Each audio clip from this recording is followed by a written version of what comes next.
For those that are here, my name is Nathaniel Sperger, and I'm with the Women's Business Center of North Carolina. And I have Mariah Street with me today from Legacy Street Law, sorry. And we're going to be talking about trademarks and copyright and some stuff that goes in between. All right, y'all. As Nathaniel said, my name is Mariah Street, and I'm the CEO and founder and managing attorney of Legacy Street Law. I saw some attorneys also in the chat, so hello.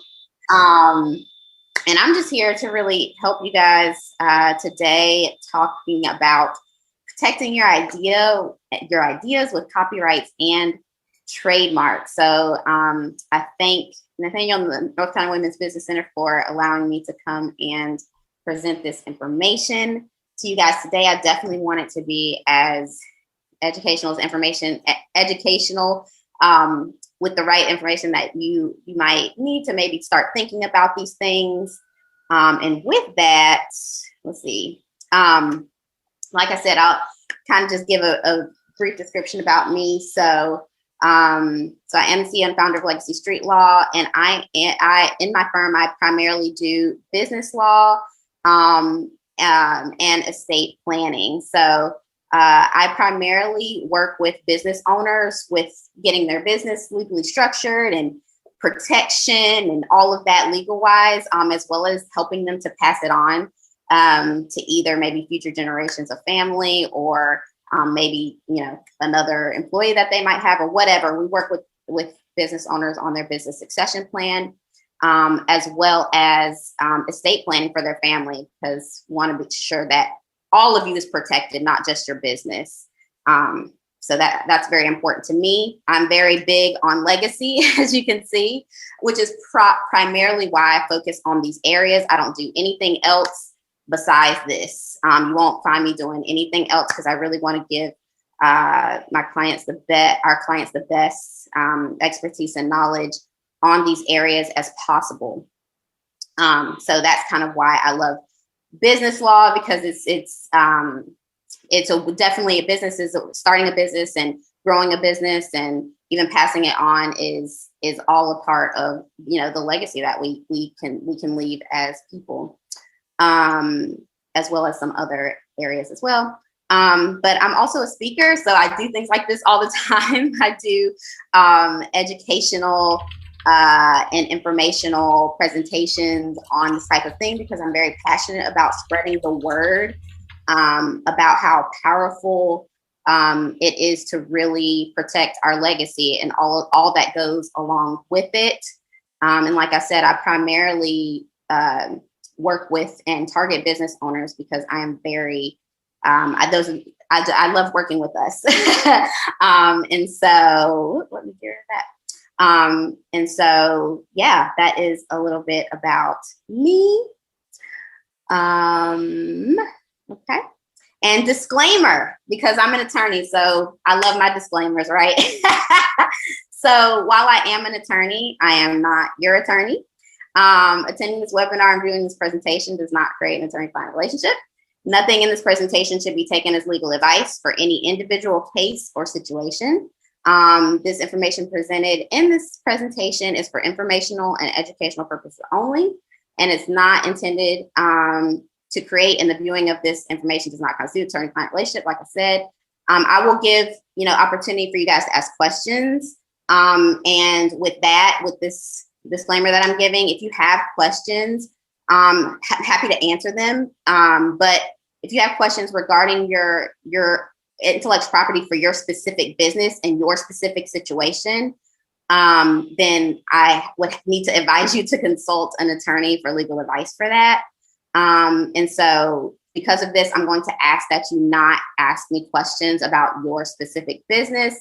Number one, this is not a confidential and private space. This is a public forum, so you shouldn't really be talking about, your private business matters on a public forum, number one. But number two, because I'm all about intellectual property, so there's that, but also, I can't, I ethically, for ethical reasons, I cannot give you specific advice because I could get in trouble. So, and I don't want to get in trouble. So please do not do that. I'm happy to answer any general questions. So you have a point of a clarification or something or whatever. Happy to answer that if I can. And yes, but if you have a specific question about like, if your question starts with, yeah, my business, blah, blah, blah, blah, blah, then you need to consult an attorney for that specific question. So I just have to give that as a disclaimer for ethical reasons. Okay, let's see if I can keep moving on here. If it's going to let me. Okay, great. So on the agenda, what we're covering, so we're going to talk about what is a trademark, what can you trademark, the types of trademarks, difference between trademarks and service marks, how to use trademarks properly, danger of using trademarks improperly, choosing a trademark, and obtaining trademark rights. And then we'll kind of phase into talking a little bit about copyrights, talk about what is a copyright, obtaining copyright rights, and the difference between copyrights and trademarks, and the benefits of having copyrights and trademarks for your business. Okay, so we'll start with what is a trademark, because I feel like sometimes it can get confused, which is why I definitely want to distinguish the different types. So first of all, I'll say there's a whole umbrella of intellectual property, and trademarks are a component of intellectual property. So trademarks goes under that umbrella, and so does copyrights. Their patents also go under that. That's a whole nother beast and a whole other ball game. So we're not really discussing that today. But I just want to let you know that is that goes under the umbrella of intellectual property, as well as trade secrets, which we're also not really talking about today. So we're going to be focusing on trademarks and copyrights under this umbrella of intellectual property. And of course, intellectual property in general are things that, come out of our mind that we kind of create these things and bring it into fruition in some form or fashion. And so what a trademark is specifically, it can be a word, a phrase, a symbol, a design, or a combination of these things that identifies a brand or business's goods or services. So any of these things that, like I said, identifies your brand specifically. So what, like you think of Wendy's, whenever you hear Wendy's, you know exactly what Wendy's offers. That is, and that is something you could trademark. You could trademark the name. Wendy's has a logo that you can trademark, but all of those things identifies the Wendy's brand. So there's that. And if your brand provides services, then you can also, it could be called a service mark as well. And we'll kind of dive, deeper into that in a second, a little bit of what the difference is for that. So again, what can you trademark? You can trademark your business name, business or brand name. You can trademark slogans or taglines, logos, product shapes, colors, or even sounds, which is crazy. And kind of an interesting note about like colors, for example. I know you're probably thinking, well, color is just something general. But one very good example of a color trademark is the Tiffany's blue color. All of my women on here, if you're familiar with what the Tiffany's blue, you when you immediately see that box and that color, you automatically associate it with the Tiffany's brand. So that is actually a trademark, is the Tiffany blue color. It's very specific and identifies, again, their brand. For sounds, I am actually a member of a sorority, Alpha Kappa Alpha Sorority Incorporated, and our sorority has a trademark on our sorority's like signal calling that we have, and it's a specific sound, and that members make, and that is a trademark. So that sound is a trademark. I just kind of want to give some examples of some of those interesting, because I know y'all probably understand brand names, slogans, and logos, and product shapes, and all that. But those are some interesting things that you can also trademark as well. What you cannot trademark are ideas. So if it's just an idea in your head, that's something that you cannot trademark. It has to be brought into fruition in some way, and you have to be using it in commerce. You either have to be using it or intend to use it in commerce in order to trademark it. So I just kind of want to make that distinction. It has to be brought into the marketplace in some form or fashion. So there is that. And again, like here, just, you know, some other identifiers, symbol designs. We talked about that.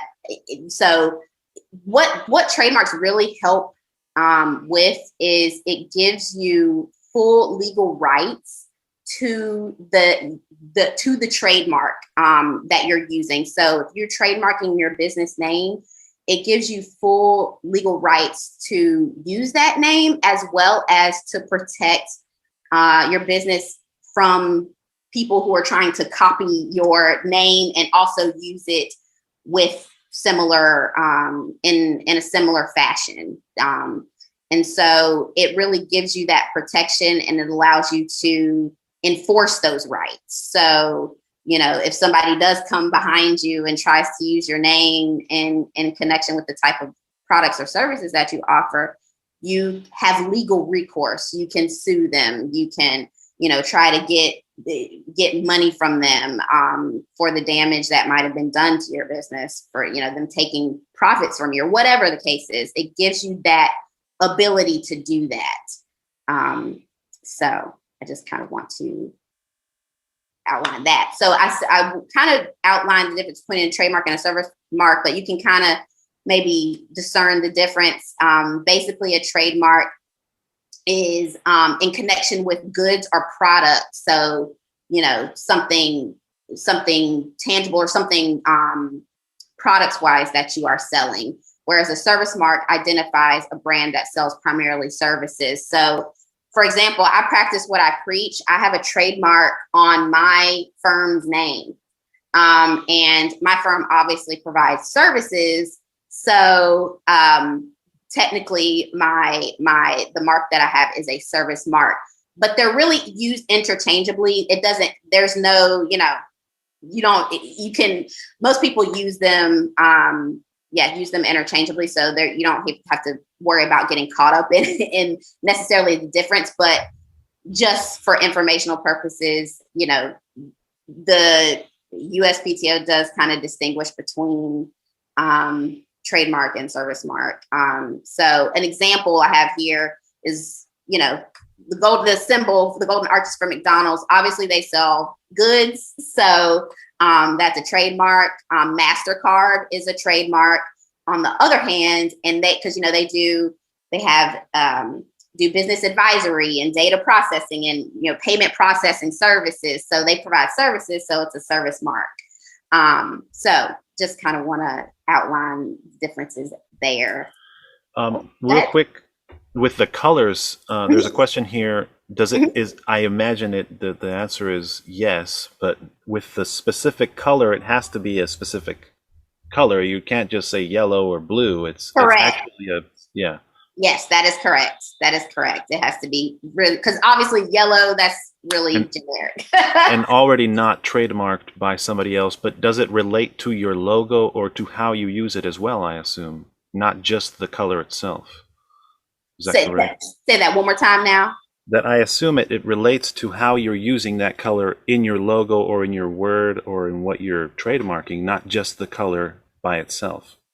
Of course, yes. When you file a trademark application, you have to specify, you know, what class you're filing that trademark under. So there's classes. It's kind of similar to like an encyclopedia, where, you know, each class has a certain, it's either specific goods or services that they kind of outline. And so whatever your trademark, not just color, but whatever your trademark, whether it's a brand name, a tagline, or whatever, you're filing it in connection with how you're using it. So it, you know, like for me, I told you I have my brand, my law firm's name is Trademark. So it's filed in connection with legal services because I provide legal services. So it's going to be the same for whatever you're filing. You know, like the Tiffany's blue, like I said before, it's in conjunction with jewelry. So it's filed under the class that is associated with jewelry and that thing. So absolutely. Yeah. All right. What about one more question just to keep them going? I'll read the question. Wording on a website for a company that is being formed that is not trademarked yet, is it protected under common law prior to filing? Is it okay to leave it public? Say that one more time now. So is the wording on a website that has not been trademarked yet, is that protected under common law prior to a trademark? Is there some kind of a protection even without the trademark? Yes. So what exactly on the website? Just words on the website? It just says wording on a website for a company. Okay. So that's actually copyright. That's actually not trademarked. So I kind of want to distinguish that. But for both trademarks and copyrights, yes, there are common law. Once you create something and you're using it in connection with something in the marketplace, you do automatic, like those trademark and copyright rights automatically do best when you start using it. However,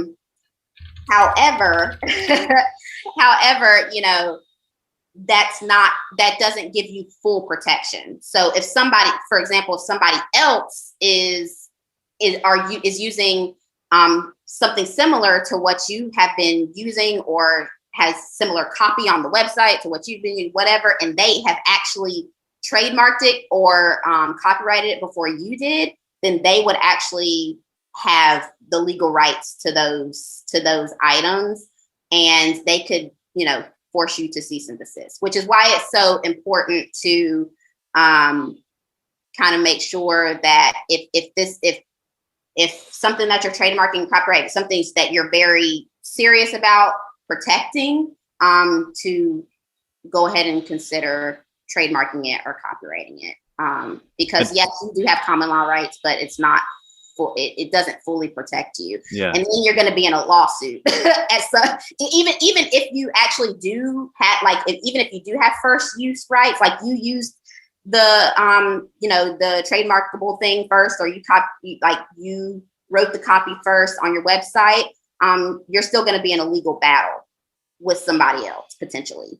So trademarking and having copyright or trademark is going to give you more leverage as well. Correct. Even if you still have certain protection because the product is yours and you can prove it somehow. Correct. Okay. And that's what I was saying earlier about having the legal right, having the legal rights, which the only way to do that is to get things trademarked and copyrighted from what we're talking about today.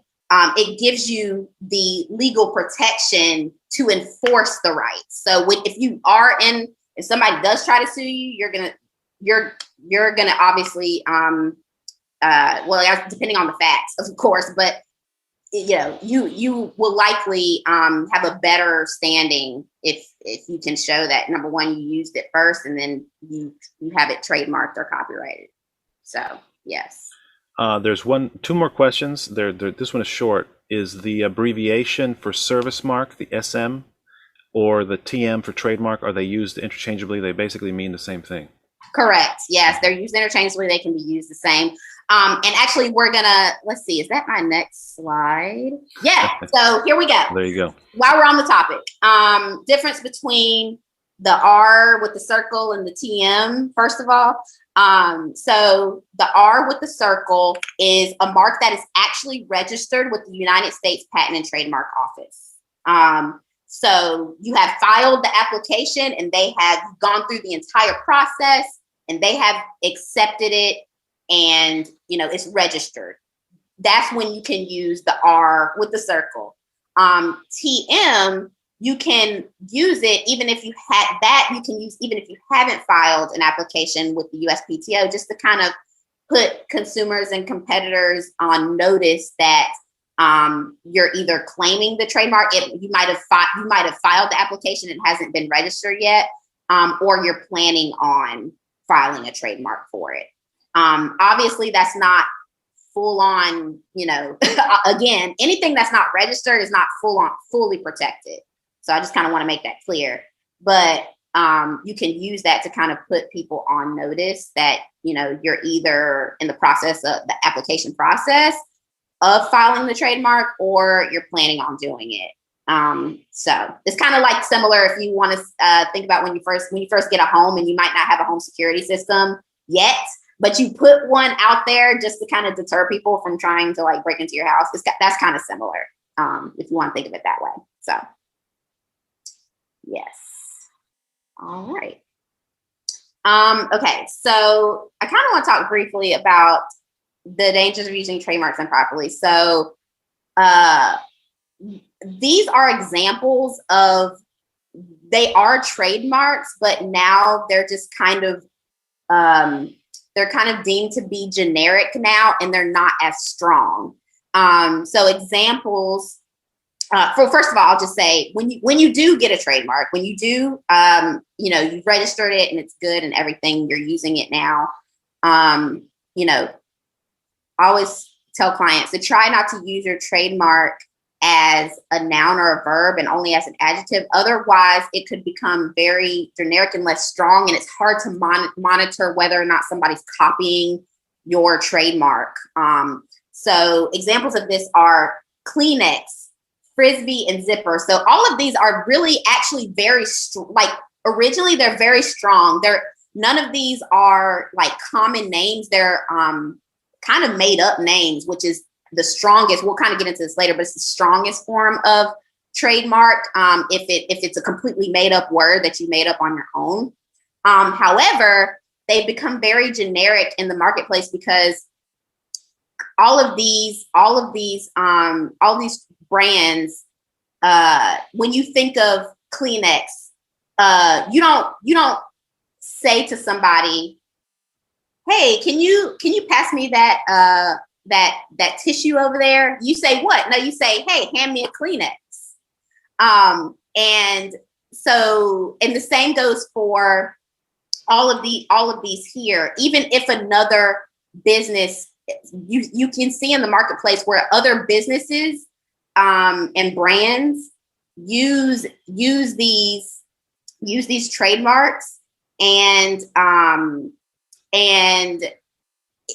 it's, I'm trying to like put it in words that is understandable, but it's just very generic. And it doesn't really identify one specific brand is what I'm trying to say. It doesn't identify one specific brand, which is what the purpose of a trademark is. It's something that identifies one brand. But because these are now super common, it's really hard for the brand Kleenex to monitor infringement because it's just become so commonplace within our society and culture. So they can't really, it's hard for them to sue people for the use of their trademark now at this point. Wouldn't you say that is actually a good thing, though, eventually, if your brand becomes synonymous with the product you sell?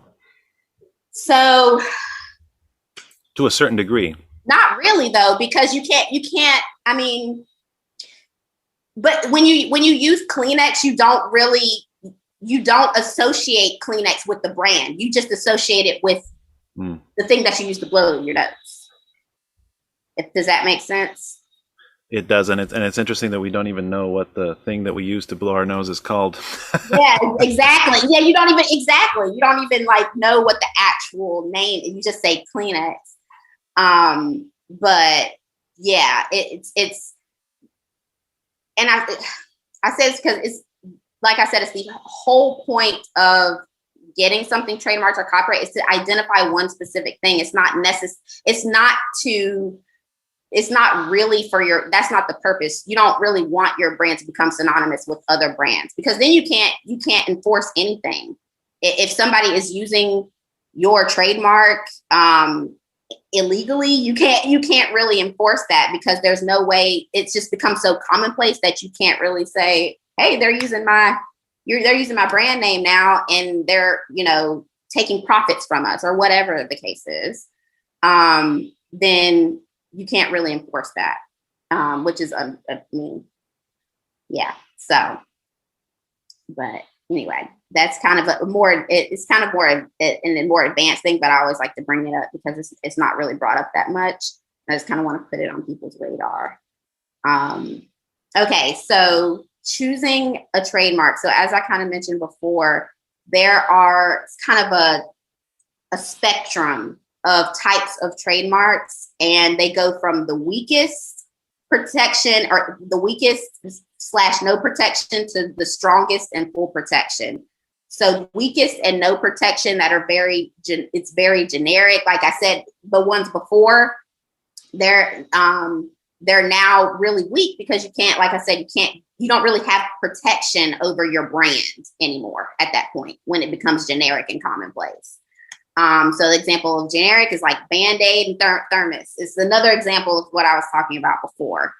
And then you can move into descriptive, which is a little bit more protection, but it's still kind of weak. It's just it describes the type of product or the type of services that it is offering. So example of is Vision Center Optics Store.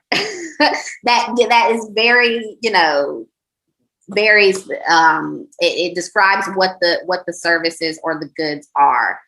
And another one that I've seen that actually got trademarked because of very strong legal, they had a really strong legal team, but another one was like Black Mom's Blog. So it's very descriptive. It just describes what those services are, or goods or products. Moving into kind of more protection, more strong or stronger, is suggestive. So for examples of this, it just kind of suggests what the services and the goods are. So like Coppertone sunscreen or Duracell batteries.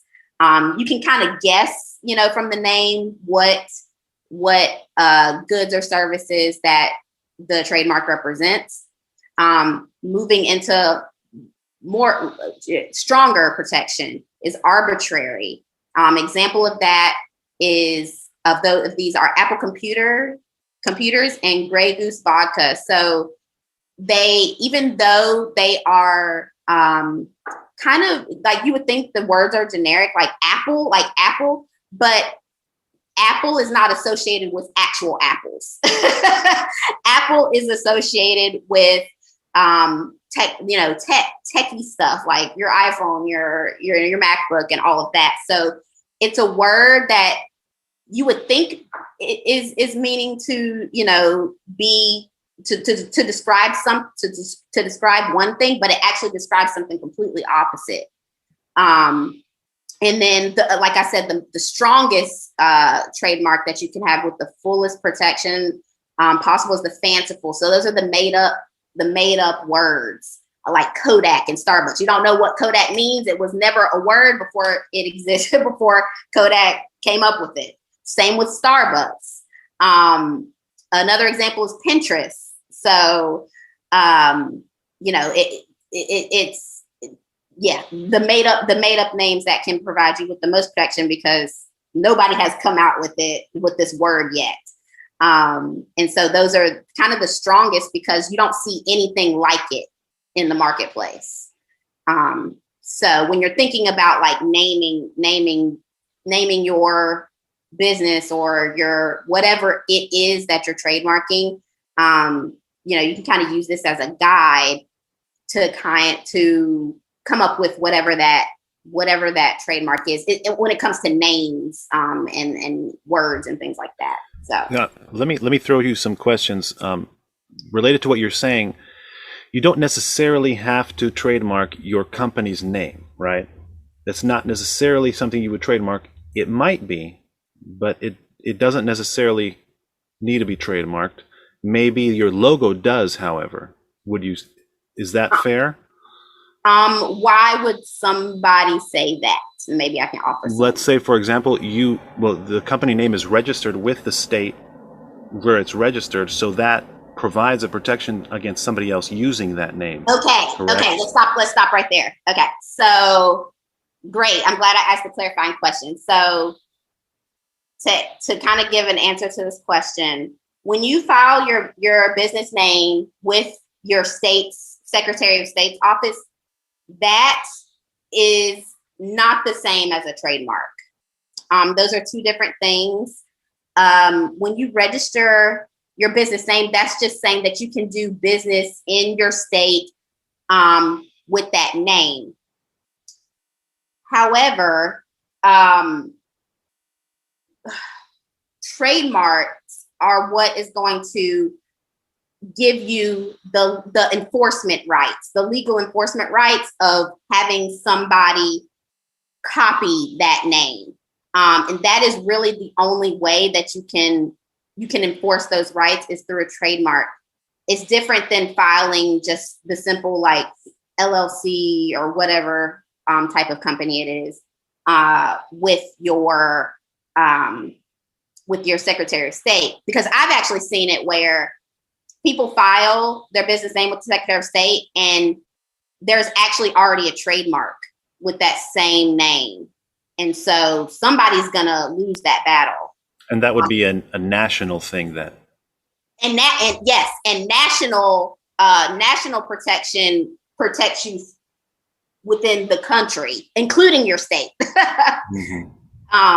And so, but even if you, when you file, exactly how you're saying. So I'm gonna ask two more questions related, and one of them is, what about like an artist's name? If you don't know the artist yet, but someday, like the example is, someone buys a Picasso, is that a trademark name, or does it is there something else that protects it? Like an artist's name, for example. It's just the artist that painted this picture, his name is trademarked. So if you're saying if his name, what's the question? If the person is trademarked, then what? Would that be something you would want to trademark, an artist's name? It can be if you're using it in conjunction with goods or services. Okay, yeah. So if you're selling the paintings or if you're selling the work, correct, then it can be. Correct. If you feel it's a good idea to protect it, then you protect it. Correct. Yes. Okay. Yeah, absolutely. And what about the use of that TM before you trademark? Is there a time limit to using it? Does it matter if you don't? You can just put it on there and just go by that protection, and that's it. It's not registered, but you are claiming that this is yours. Yeah. So there's no time limit. It's really just like I said before. I gave the example of having the security system like thing, the sign on your home to signal that you have a security system, but you might actually not. And again, like I said, it doesn't fully protect you. Like having the sign on your home doesn't fully protect you from somebody breaking into your house, but it just puts people on notice that you potentially have a security system. And that's kind of the same thing with using the TM symbol. It's kind of putting people on notice that either you're filing the trademark or you plan to, but it doesn't protect you if somebody else has been using it before you and they've trademarked it. It's similar to the patent pending, I guess, where there is no patent yet, but it's definitely something they're working on. Well, and once you filed, you started the process, then hopefully you've gotten legal advice to where they have approved you from even file the trademark in the first place. Once you file it, you should have a level of protection at that point. Absent somebody else, coming against your trademark saying, and kind of fighting you on it. But yeah, as a general rule of thumb, like I said, the TM symbol is to just kind of let people know that you're planning on trademarking it at some point, but that you should not take that. That is not protection. Like, yeah, in the end, what you're looking for is protection.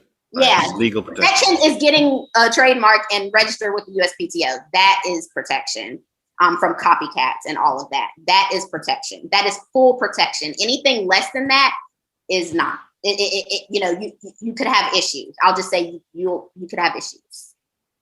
So. Are you going to cover the cost of trademarking in some point, or should I? Yeah, I'll cover the filing fees. All right. But yeah. Okay. So obtaining trademark rights. So this is very generic. There's a lot that goes into this process, but just so that you are aware of, how it kind of works, is you file your application with the USPTO. And then your application is assigned to a USPTO examining attorney. They will examine whether or not the trademark that you're trying to trademark is legally compliant. Normally that means examining whether or not your trademark is similar to something else, to another trademark that already exists or what have you. It's also an opportunity for other brands to come and, file something against your trademark, saying that they might have had prior use to you or whatever. All of that kind of fleshes out because people are put on notice that you have filed the trademark. All of this is public knowledge because it's the government. You're dealing with the government.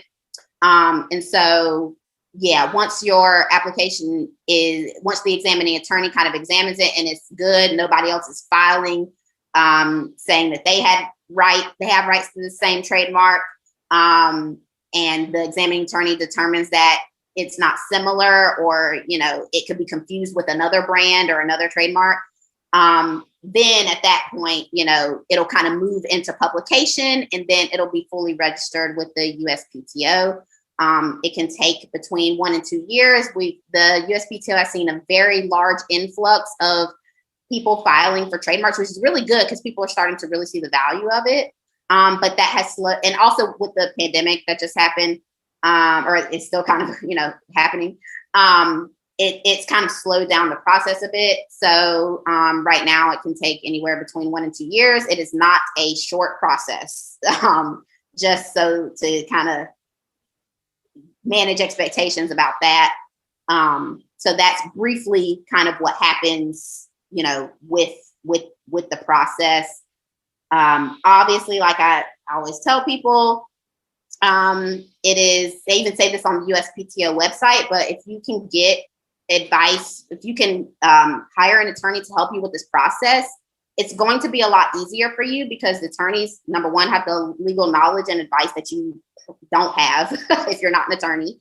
And if something comes up in that middle process here, where the examining attorney determines that your brand is similar to another brand or another trademark, then you have to, if you're filing it on your own, you have to literally come up with a full-on legal argument as to why your trademark should be registered, and respond to what's called office actions when they send, they deem your mark or whatever to be similar to somebody else's.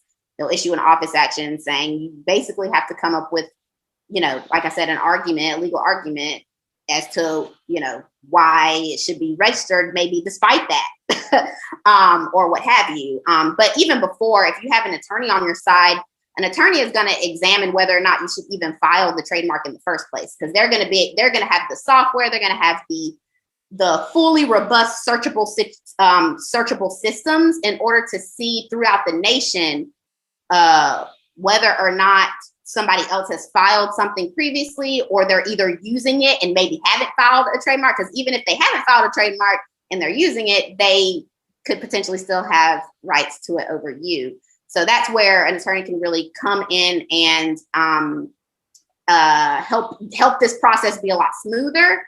And they even say on the USPTO site that the applications that have an attorney of record and that are helping you are significantly approved more than those who don't. So I just kind of want to, give that as well. Okay, so we'll move into what's a copyright. It is different, obviously, than a trademark. And it is protection granted by law for any original works of authorship. It's fixed in a tangible medium of expression. So think creative works. It's, literary or artistic works that is expressed in some some way. And it covers both published and unpublished works.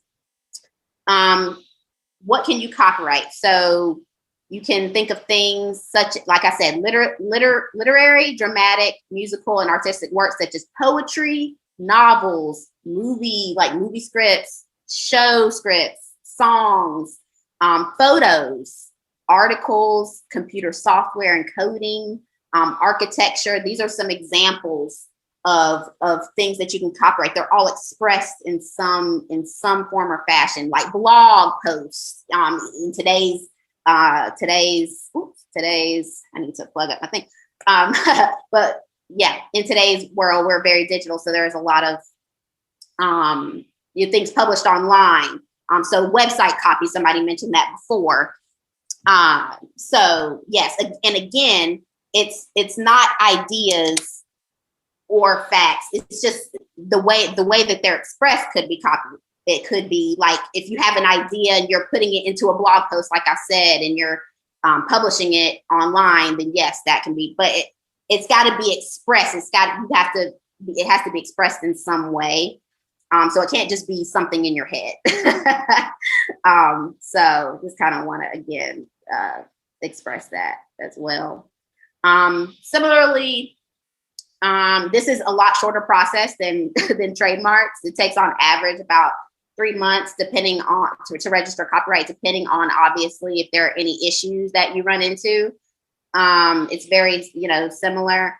You file the application with the U.S. Copyright Office, different than the USPTO, and then of course you pay the filing fee. It can range between $45 to $500, depending on the type of work. They do their fees based off of what type of work it is. So you can find all of that information on the U.S. copyright website. But then after that, you obviously have to submit the copies of the work. So if it's the blog post, if it's movie scripts or whatever, you have to actually submit the work in your application. So that's also submitted to the U.S. Copyright Office. And then, of course, they'll examine it. And, if they deem it to be good and give it the thumbs up, then it'll be registered with the U.S. Copyright Office. So would something like artwork or words on a T-shirt be a copyright situation or potentially a trademark? If it's words on a T-shirt, that's likely going to be a trademark because you're selling something. You're selling the T-shirt and it's like some slogan, something like that on it. So that would likely be a trademark. Sorry. So what about for artwork? And I think the answer is yes. For artwork or paintings, or when you have multiple items, each one has its own copyright, correct? Correct. That's correct. And would you be able to copyright something like a blog post? Yes. Okay, so any kind of text that you've created originally, you can copyright it as long as you can submit it to the Copyright Office and they don't find plagiarism or anything in there, right? Correct. That's correct. I think copyrights are a lot easier. I've actually filed a copyright once, and it was not too expensive. You say $45 to $500. Is that depending on the length or the type? No, it's depending on the type. It's depending on the type of work. Okay. Mm-hmm. And what about with trademarks? Because if you're going to cover that, let me know. But somebody asked about the cost, and does it vary state to state for trademarking? Again, trademarks are federal and national, so there's no state law or state differences. It's national. So I want to reiterate that again. For trademarks, I think the filing fee is now, they raised it recently, and I want to make sure that I say the right price. I think it's 200 and something, and I cannot for the life of me. So you probably would spend more money per class that you file it under. Say that again. No, you answered. I was going to say that you probably spend more money on the attorney than on the actual fee. Sure, yeah, because you're paying for their services. But then you mentioned class, and I've read this just clarify that for people. The class would be like the color would be one class, the slogan is another class. So, and I think it's actually 250. So I'm sorry, it's not 225. It's 250 per class. And what classes are? They're just categories. So, like, you know, like beauty products are contained in one class. Digital products contained in another class. Legal services contained in another class. So it's categories of how you're using the trademark. Does that make sense? That makes sense. And each class that you file, you pay that fee. So if you're using it in connection with multiple things and you have to file it in multiple classes, you have to pay that filing fee per class. So I hope, did that answer the question? I think it did, yeah. Okay. Is there a grouping charge? I believe that's what you answered, that each class is going to be a separate fee. That's the fee. All right. Yeah. Yeah, so. Oh, and how long does a copyright last? And a trademark, for that matter. I mean, is there a length of time? A trademark can last forever, as long as you are still using it in connection with the classes that you've registered under, and you have been paid. There is you have to pay to maintain it. Okay. So, you know, every so often you have to kind of you have to file with the USPTO some paperwork, as well as submit a fee that you're still using the trademark in connection with the classes that you've registered under. So you have to keep doing that. It's kind of, you have to keep renewing it, basically, if you want to think of it that way, every so often. And so if you're doing that, you're maintaining it with the USPTO and you're still using it, then it can be forever. And I do estate planning too, and so you can actually pass down intellectual property too. You can, you can. It's a type of property, just as you pass down real estate or a life insurance policy or whatever. Intellectual property can also be passed down, but the people that you're passing it down to have to maintain it. And so you have to have the right language. You have to have the right paperwork in order to do that. It can be very complicated. But those trademarks that can be in existence forever. Copyrights, the lifetime of a copyright is the length of the author's life plus 75 years. So copyrights do expire after 75 years of the author's life. Are they renewable? Is there some kind of extension? After the 75 years? Yeah. No. Okay. Yeah. So trademarks are the only thing that lasts forever. That they go into it has a potential to last forever. Yeah, as long as you stay on top of it. Correct. Here's a question. It says, if you write a book and use an artist's work on the cover, they give permission of use in writing. Is that acceptable? They list the work and the cover as registered. What was the last part? It just says they list the work and the cover as registered. I'm not sure what. Yeah, I guess so I'll answer the first part. I'm not really understanding the second part, but the first part, yes. So you will need to have a contract in order for because obviously, like we talked about before, once you create something, those intellectual property rights automatically vest in the person that created it. So you would need to have some type of an agreement in place. And you need to get an attorney involved with that, because there's a lot of complexities that can come with that. But you need to have an agreement in place, a contract in place, to where they're they're signing those rights to you or giving them away to you, to where you have the rights and not them. Mm-hmm. Yeah. So their work is copyrightable as well as yours, and you need to have permission to use their copyrightable work in your work. Correct. Basically, if it's not copyrighted, even if it's not already copyrighted, even if it's not art, because we talked about before, there's common law rights, mm-hmm. right? So yes, just kind of like this presentation that I'm giving is my intellectual property, whether or not I have trademark or copyright sent it to the copyright office. Nobody can use this, like the North Carolina Women's Business can't just use my presentation with, any type of way without my permission.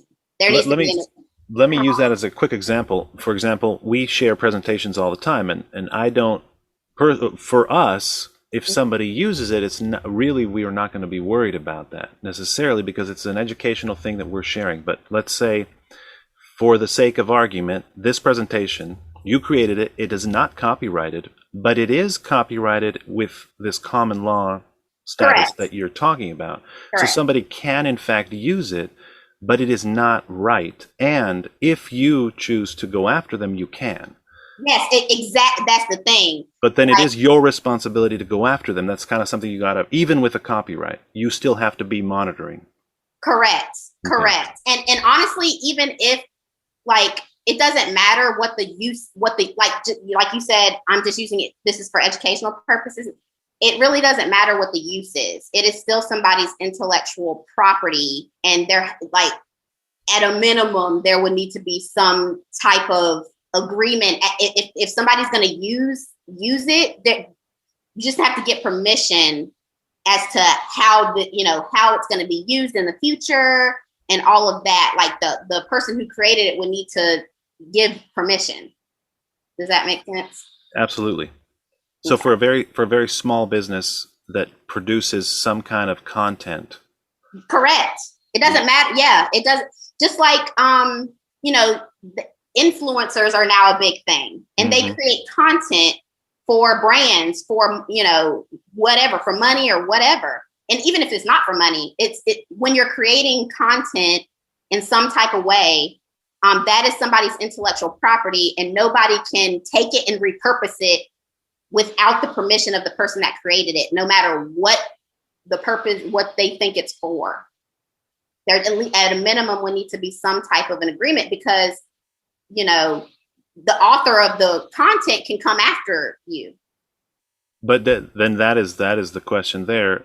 What recourse do they have to come after you except showing that they've created it before you did? Is that all that needs to happen? Or do you need to have the copyright registered?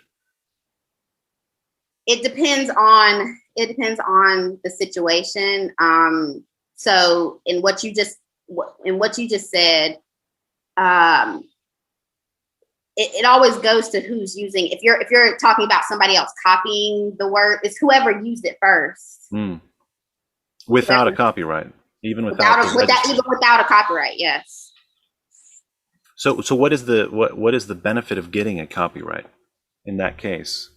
It's the same as trademarks. It gives you the enforceable rights to sue people for using and you have it's a much stronger argument if you have a trademark registered or you have a copyright registered. If you were first to use it and you trademarked or copyrighted it, you are just like, nobody can really come after you after that. And if they do, it's more likely that you will win that, that in that disagreement. So, okay, I think this is part of the last slide. So benefits of trademarks and copyrights, we kind of talked about it. You have an ability to have a competitive edge over similar businesses. You enhance the market value of your business. Intellectual property is very valuable. And if you wish to sell your business in the future, intellectual property automatically rises the valuation of your business automatically. Because that means that your brand is protected. And so if you sell it, then and you sell off those rights, then that means the person that acquired it, they now have the protection, and it just adds way more value to know that, if somebody copycats come on after try to copy whatever it is, that name, that brand name or the copyright, that it's, they have the strongest protection available to win in court if it comes to that.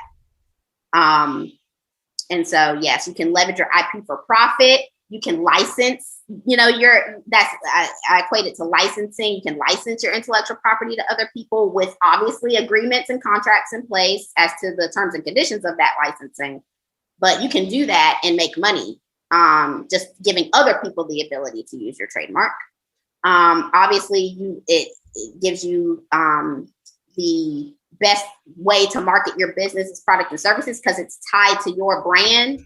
And when people automatically see your logo, or people automatically see your name, your brand name or tagline or whatever, they know what brand it is automatically as soon as they look at it, which is very strong for marketing purposes. Again, it serves as protection for your business copyrights, and it's used as a legal shield for your intellectual property. So a lot of these, lots of benefits in order to have these things in place. So that's pretty much it. I'm going to, these are some, you can find me and my firm and things online, LinkedIn, Facebook, Instagram, same name, Legacy Street Law. Also put in the chat, here's our contact information too. If you want to get on our email list for more educational information about intellectual property, you can go to bit.ly/IP for intellectual property IP legacy, and you'll automatically get information from us from that. But yeah, I'll leave that up. But if there are any other questions, I'll be happy to answer. Definitely. There's a couple here. Okay, we'll do that. I have to go in a few, but because it's almost 1:30. Yeah, we're going to do a fast run through these. Thank you, Mariah. Yes. One question. In regards to trademarks, if I have a logo and phrase combined and I get it trademarked, is it both being filed jointly, or do I have to do it separately? A logo and a phrase. You would do it separately. If the phrase is part of your logo, then obviously you can trademark it with your logo, but the phrase itself is a separate trademark. So each one would cost the $250 for each class that you're going to use them in. Correct. If they're not one joint thing. All right. Somebody says they have a sentence on their site that says something like, "Find yourself in the beauty of steel and fabric sculpture." Is this copyright or trademark material on their website? So what is it? Is it a tagline? What is that sentence? It's like an invitation to the site, I guess. It says one homepage inviting viewer to explore the site. It sounded like kind of a tagline. Read the sentence again. Or can we ask the person? Is it a tagline? Sorry? I was going to say, can we ask the person? Is it a tagline? I'm going to stop sharing my screen. There we go.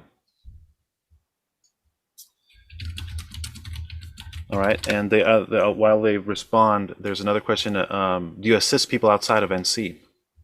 Yes. So for trademarks and copyrights, because it is federal law, I can assist anybody in the United States. All right. So I'm prepared to ask the question a little differently. I'm the one that asked the question about when you have one sentence or phrase on a website. Yes. So it's just a statement saying, "Find yourself in the beauty of steel and fabric sculpture." And even though that's a sentence, it might be a tagline. I hadn't thought about. That's what I was like, it sounds like a tag, but you would have to tell me, like, is it because I don't know, you know your business better than me. So if it's a taglines are trademarkable. Okay. Yeah. That's helpful. Thank you. Yes. If it helps you sell, or if it makes some kind of a route towards selling, I guess you could think about it being worth trademarking because it's producing money for you, the actual tagline. Correct. All right, you tell me, Mariah, when you have to go, because if there's no questions, we can close out. But if anybody else has any other questions, feel free to throw them at us right now while we still have her. Yes. Yes, and I'm available at, anybody can contact me after, Yes, definitely. And if you send us questions, we will try to direct you towards a resource that can help you. remember the USPTO site as well. They've got a lot of good information, and the U.S. Copyright Office as well. Yeah, absolutely, for sure. Contact information, I'm going to put it up again. Do you have a phone number that you would like to share, Mariah? I do. I'll put that in the chat. Here's yours on Mariah's right at the bottom there, so you can put a phone number. And I'll put to get on my email list as well. Phone number, email list. And I won't spam you guys, I promise. I don't send out emails that much. So, but I do like to at least provide some free educational information on things. I love educating folks. That's what I love to do. Okay, so. Here's a question I don't understand. It says, can you use quotes on websites if you use a quotation marks and name the source? I guess it's like an attribution thing for a website. I imagine this isn't a copyrighted work. If you want to come off mic and clarify that, it might be easier. I'm assuming if it's like if you're trying to use, somebody else's. My internet is patchy right now. I don't know if you can hear me. Yes, I can. Can you hear me? Yes. Hello? Yes, we can hear you. Site. Okay, cool. Say if I want to quote Muhammad Ali, just this inspirational quote, has nothing to do with product, more just fire. I do and quotation. I'm not catching that. I think based off of what you're saying, I'm going to kind of guess as to what you're asking. We can kind of clarify, but yeah, if you're wanting to, use somebody else's intellectual property, and like, for example, you're talking about a quote from somebody else, or, you're taking something from somebody's website or whatever the case and using it in some way, yes, you should definitely give credit to whoever the author was, or whoever the person that created the quote was, for sure.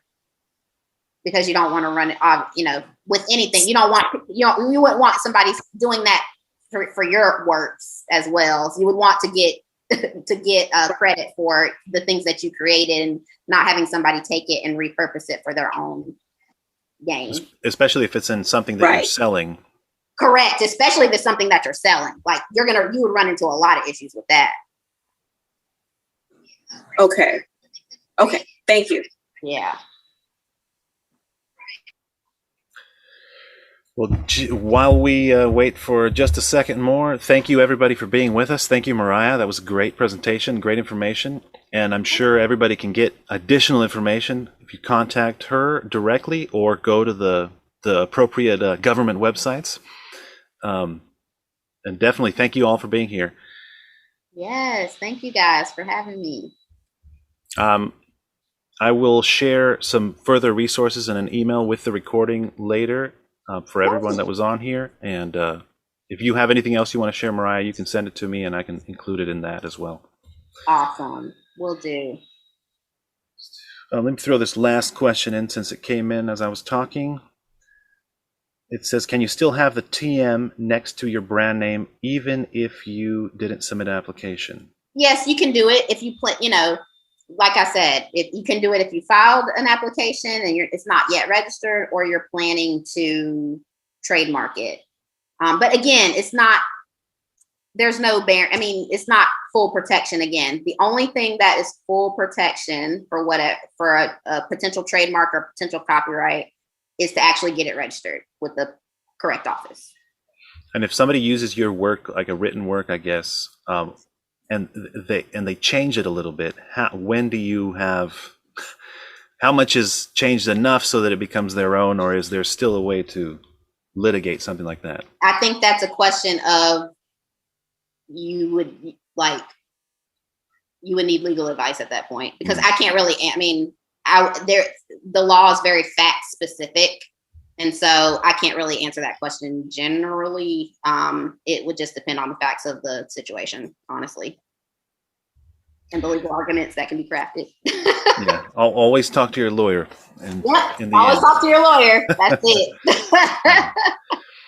Well, thank you, everybody. Thanks again, Mariah. And I hope to see some of you again in a one-on-one consultation or in another one of these in the future. Absolutely. Take care and happy Thanksgiving and happy holidays, everybody. Happy Thanksgiving, you guys. Take care.